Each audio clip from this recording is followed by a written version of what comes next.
Hello again, I am Blunty, and this is actually take 2 of this video, because the first one I did, I just rambled and got sidetracked very, very easily. Regular viewers will know how easily I get sidetracked when I do these ad-libbed, off the top of my head kind of videos about, a new product or a rant or whatever it is, But yeah, I've got better things to do today than sit through 40 minutes of me rambling to try and edit down a video that makes sense, so I'm going to try this again and do it in one take. So, we had the Apple announcement. They said, here's the new phones, the iPhone 6 and 6 Plus, here's what they do, here's the Apple Watch, and here's what it does. And almost immediately after that thing happened, announcement is the word I'm looking for, of course I started to get mails from people, messages and mails and Twitters and stuff, and what do you think, Blunty? What do you think about the iPhone 6? What do you think about the iPhone 6 Plus? What do you think about the Apple iWatch? What do you think? Tell me, what do you think? Should I get one? And I'm like, well, just make up your own mind. I haven't even gone hands-on with these things yet. I know as much as you do. I saw the video you saw. Why are you bothering me with this? But then I realized, stop being such a douchehead, Blunty. These people are coming to you en masse because they care about your opinion. They value your opinion. They trust you when you say things about technology. Let's respond to that trust, that valuable trust, with some honesty and just tell them. Because, trust is very hard to establish, but very easy to break. Once it's gone, it's gone. So, people trust you. Don't be a dickhead to people who trust you. Getting sidetracked again. Now, before we get started, I must say one thing. Because this is a video about an Apple product, trolls and fanboys of all varieties, just, if you're a dickhead in the comments, expect your comment to disappear. Expect to be blocked, as a matter of fact, if you're really dickhead. But I'm trying my best to keep my comments as civil as possible. So if you're here just to be a dickhead to other people about their choice of phone, if someone's opinion on a phone is so offensive to you that you feel the need to jump down their throats in some random comment section or forum, maybe re-examine your life a bit. Now, just to put these things in perspective, I'm not a fanboy of any variety. People who watch me on a regular basis know this. I've reviewed many Android products. I love them. I've said very nice things about a lot of different Android products. I own many different Android products. I've got, look at this. I mean, I'll put them on the table for you. A bunch of different iPhones. I've owned every iPhone variation, or every main iPhone variation, all the way from the very first one, which never even came out in Australia. I got that through an importer. And also got a whole bunch of Android phones. And this isn't even my whole collection. This is just a representative sample I dug out of my gear drawer. My opinion is my opinion. And I treat every device on its own merits. When I'm reviewing, I say, well, this does this thing really good, it does this really good, it doesn't do this really good. Doesn't matter what, But I turn to an Apple device for my daily driver for various reasons, which there's no point in really going into here, because that's how I got sidetracked. In the first take of this video, I went on and on and on about why my personal choice is the iPhone. But on the iPhone 6 and 6 Plus itself, I will probably go for the 6 Plus, because it has optical image stabilization, and I do a lot of work with photography and videography. I've made many videos here on this channel, and I've filmed events with the damn thing, and I've used the iPhone as a secondary camera. I've filmed with my main camera and done some B-roll stuff with my iPhone and tied the two together and edited them together, a serious pro-level camera and the iPhone stuff, merging them together in one edit and stuff, and people would never know unless you told them. They are an incredibly solid, useful, wonderful tool when used correctly, and it's also a bit of fun for people out there who just want to take their frickin' selfies at the pub or whatnot. It's neither here nor there. So, on the selfie thing, they've improved the front camera, not as much as I want them to improve. It's still locked to 720p in video mode. I wanted that to be 1080 so I could use front and back and mix them together a little bit easier, but, whatever. It's neither here nor there. I do use the front camera on my iPhone 5S sometimes to do 2 camera pieces, and I would like that to be in 1080p, but it's not. What are you going to do? And yes, I know there are Android phones out there that can do it, but just stop. Stop. The point is not who does it first. The point is who does it best for your personal needs. Anyway, stop. I'm going to get sidetracked again. But anyway, onto the rear camera. They've improved it. It's got a new sensor in there. It's got focus pixels, what they're calling that, which is basically on-chip phase detection, which is a technology that has existed in other cameras, real cameras. I've got to stop doing the air quotes thing. It bugs me. It's existed in real cameras for some time. In fact, I've got a couple of different cameras that use that technology right now, and it works wonderfully well. It works really well. And I'm really looking forward to having that on my iPhone when I'm doing video work in particular, because that was the main bugbear of using the iPhone camera for video. The focus, when you're changing focus, it would tend to hunt, of course, because it uses contrast detect focus, which a lot of other cameras do as well. A lot of, quote-unquote real cameras use that technology as well, and it's not ideal there. I'd much prefer face detection because it means you can, point at this thing and then move down to this thing and move to a close-up and then a mid-shot and all that sort of stuff, and the focus will rack smoothly and consistently and not go to hunt around and look ugly, which means you don't have to edit around it as much, which means you can do much more in one take and know that it's going to be smooth and reliable and wonderful. Really looking forward to that. I mean, that's a game changer. That will mean my iPhone is even more useful in even more situations than it was before. Fantastic. I'm loving that idea. Optical image stabilization, love that as well, because of course, more often than not, in fact 95% of the time, you're using your iPhone handheld.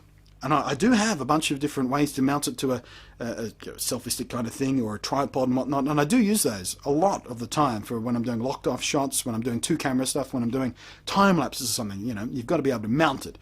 But let's face it, almost all of the other times, 95% of the time, 98 more, using it handheld. So the better the stabilization is, the better off you're going to be. And you've seen the shaky bullshit videos that people put up here on YouTube when they're trying to hold the camera in one hand and demonstrate something with the other hand like a freaking idiot instead of getting a tripod.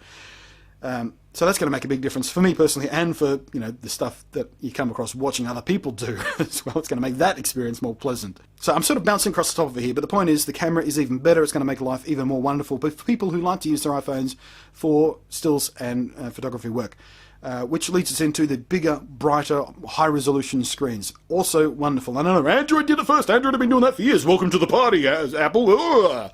Stop it. Stop it. The point isn't who did it first. The point is who does it better, who does it nicer. And Apple, the party line is they've held off doing big screens because it makes it awkward to use one-handed. And it does. And you saw in the shot I put in earlier in the video, I've got 3 or 4 different, at least 3 phones with massive screens on 5.5-inch screens or above, and it does make it awkward to use one-handed. It just does. And I've got big man hands. I mean, look at these things. It's not as if I've got dainty little girly hands. I can only imagine what people with, more effeminate features than I use these phones. You have to use them two-handed. But Apple wanted to make sure people had a good one-handed experience, so they had to wait till they found a good way of doing that in the UI, in the user interface. And they have with iOS 8, or apparently have. I haven't tried it yet. But they've worked out how to do various common things one-handed, how to make it easier, how to make it more intuitive, how to just make that whole process easier without having to, get 2 hands out. It's easy. That's why they held off using the big screens. So now they think they've got that figured out. Now they're doing bigger screens. That's what they say. Whether that's the full and complete truth of the matter, it doesn't really matter at this point. Point is now they're doing big screens, and I like that. I've had no problem with the small, I'm doing the air quotes thing, small screens on my iPhones. I've got no problems with them. The screens are fantastic. They're bright and crisp and wonderful, and I've got no problem having the smaller screen. But I do like the idea of the bigger screen because the high resolution. Because again, I do a lot of work with photography and video, so the better that stuff looks on the screen when I'm editing, because I also do that a lot. I take the picture and send it up straight away, not just with the iPhone, but also with my quote unquote. Why am I doing that so often in this video? Real cameras.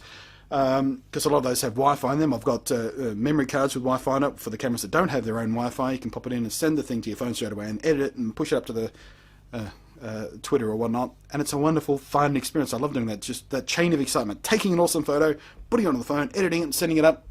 Wonderful. And the better the screen is for editing, the happier I am, so I don't have to pinch and zoom so much to make sure I'm getting the details right and not introducing noise when I'm doing more aggressive edits and stuff. So having the 1080p screen on the iPhone 6 Plus, fantastic.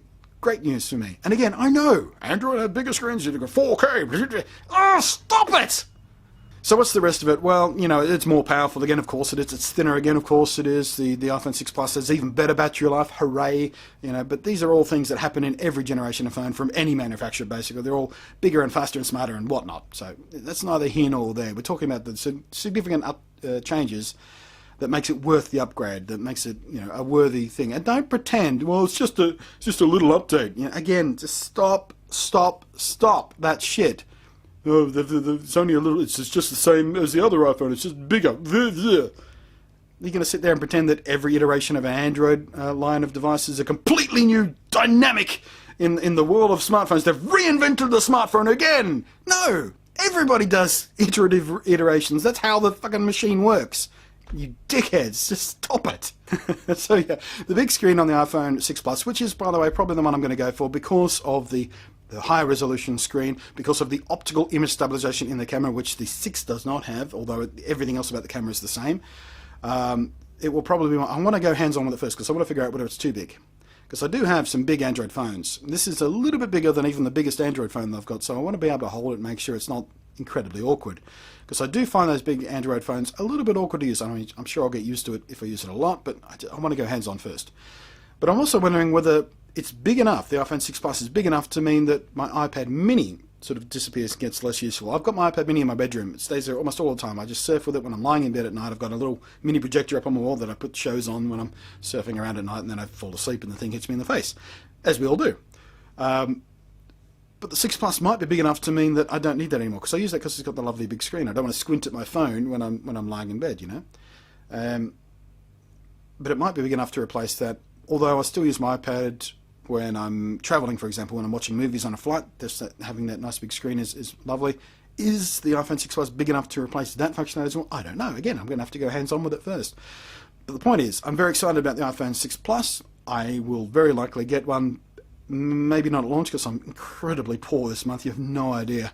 I don't want to whine about my personal life too much, but God, I'm eating a lot of instant noodles and rice and potatoes this month, just in case you're wondering.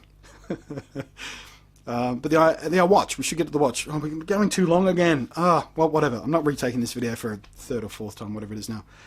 The watch I'm excited about. I've tried wearables before. I've tried Android wearables before. I haven't tried the Android Wear, the dumbed down smartwatch version. I do have a full and complete standalone Android wristwatch, which I said I would review. I haven't done yet. I probably won't, because basically it works out that it's a very nice device in its own right. It's just like a mini Android phone that you wear on your wrist. But that also means that the interface hasn't been designed for your wrist, which is what Apple have done. They've gone straight to, they haven't tried to make the iPhone interface work smaller. They've done a completely different interface and thought about how that's going to work on a watch. With the Android watch I've got, it is literally Android on a little screen, and it makes it really awkward to use. It really does, and I stopped wearing it for that reason. I thought, well, I love having this glanceable information. Just being able to, take a quick squeeze at your wrist as you're walking down the street, without having to dig out your phone and look at it and go, oh, well, I better do that. Oh, I've got an email as well. Oh, I'll get distracted by that. And, you end up walking down the street staring at your phone like so many people do, and it drives me insane. With the watch, the glanceable stuff makes a huge difference. It's a subtle difference, but it's a huge difference. Just go, oh, don't need to worry about that. On I go.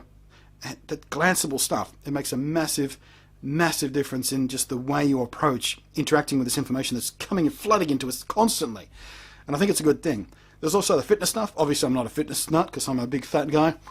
But the fitness stuff for me, because I've got my bad back, being able to track how often I'm active, how often I stand up, how long I spend standing every day, all of that stuff is important for my personal health when it comes to my back, because I try and walk every day, and I've tried other fitness trackers like the Fitbit. I've gone through like 3 or 4 of those, keep losing or breaking the damn things. 1 went through the wash, 2 fell off my belt. I tried the one that you wore on your wrist, so then I would, it wouldn't fall off my belt. And the stuff they track is useful if you're a fitness nut, not so useful for me, really, because it didn't track the information the same way as the watch does. And I think the watch is more appropriate for the type of stuff I want to track for my personal health needs. So that's a good thing.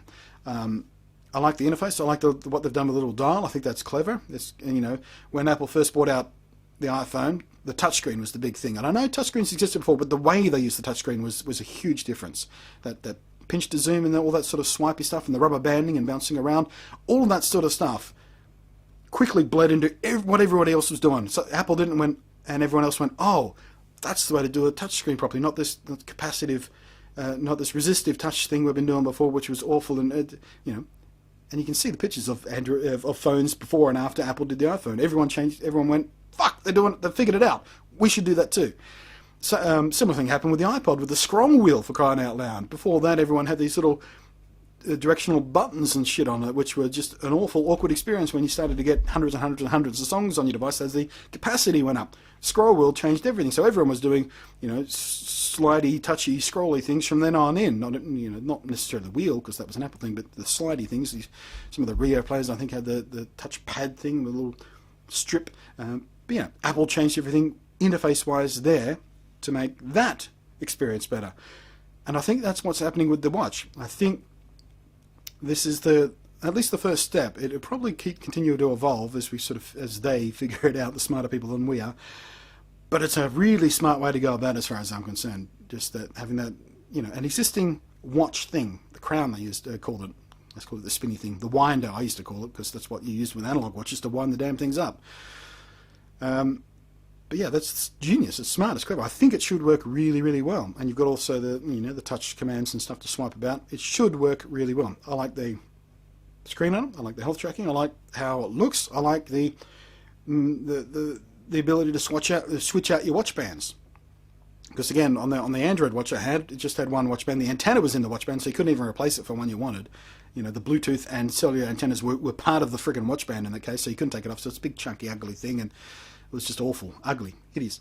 But now, of course, Apple being Apple, they're going, well, we've figured that out. We've got a special little clasp. We've designed it to, hold your watch band absolutely contently until you're ready to release it and switch it out for a different band. And by the way, you can have whatever band style you like in clasp style. You've got the magnet ones, and you've got these ones with the clips on them. We've got these elastic ones. We've got these, the clippy style ones you see on men's watches a lot with the metal bands that sort of, I'm not sure what they're called. Some watch nerd is probably out there screaming at me.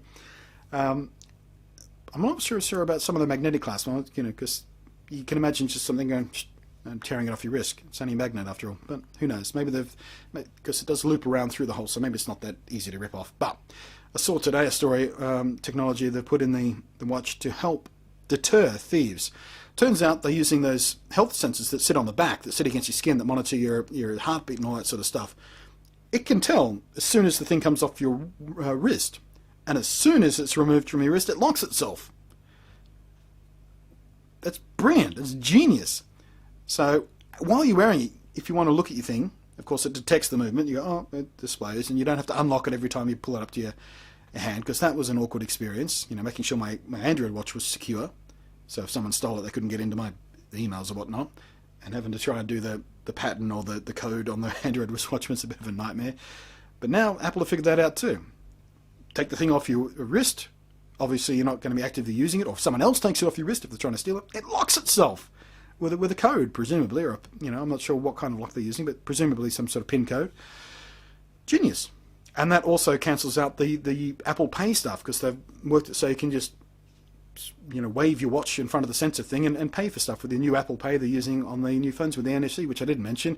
Well, mainly because Australia's not getting it yet. It's just an American thing, so I'll worry about that when it comes to Australia. But interesting. Very interesting. I would love to, I use PayWave from my credit card. Americans probably don't have this, but everywhere else in the world have. We've had this contactless payment stuff for quite some time now. But yeah, I can just wave my credit card for purchases less than $100 in front of the sensor and go, boop, done.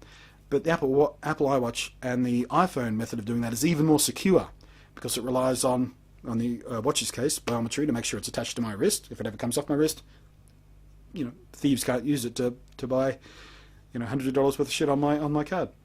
And with the iPhone, they've got the fingerprint sensor. Again, even more secure than PayWave thing is. So I really like the way they've gone about it. They've gone very thoughtfully, very carefully. They've thought about the stuff that should theoretically be very secure, and I really like that idea. Oh man, again, I really honestly wanted this video to be like 5 minutes long. We're just trailing on and on and on. I may not even put this up in the end. There's things I haven't mentioned yet, like the 60 frames per second on the iPhone. Again, brilliant. I know Android have done it before, but again, still useful if you prefer iPhone because of the entire ecosystem. The super slow-mo stuff, even better again. I love that. The front-facing camera has been improved. I love that. Still only 720p. Did I mention that before? I don't know whether I did that in this take or the previous take. There's lots of stuff I really like about the new iPhone. And I'm really interested in the Apple Watch. I will be getting one of those as soon as possible because, like I said, I really enjoyed that glanceable stuff on the two different smartwatch varieties I've tried so far. One with its own custom operating system, one Android. I want that glanceable stuff to work for me, and I think Apple may have figured out the exact right balance and method of doing that, so it's not awkward. It's not an extra step. It's just easy, simple, more intuitive, more seamless. But yeah, that is my rambling on the Apple announcements. I'm sorry I went too long. If you haven't bothered to watch the entire video, don't leave a comment. If you're going to leave a nasty comment, expect your comment to delete. Fanboy wall stuff is so tedious and boring. Just don't, please. Don't be surprised if I block you if you're a real dick about it, because I'm very aggressive on the block button for people who just don't want to be decent humans to other humans in the comment section. But thanks for watching. I am Blunty, and I will catch you next time.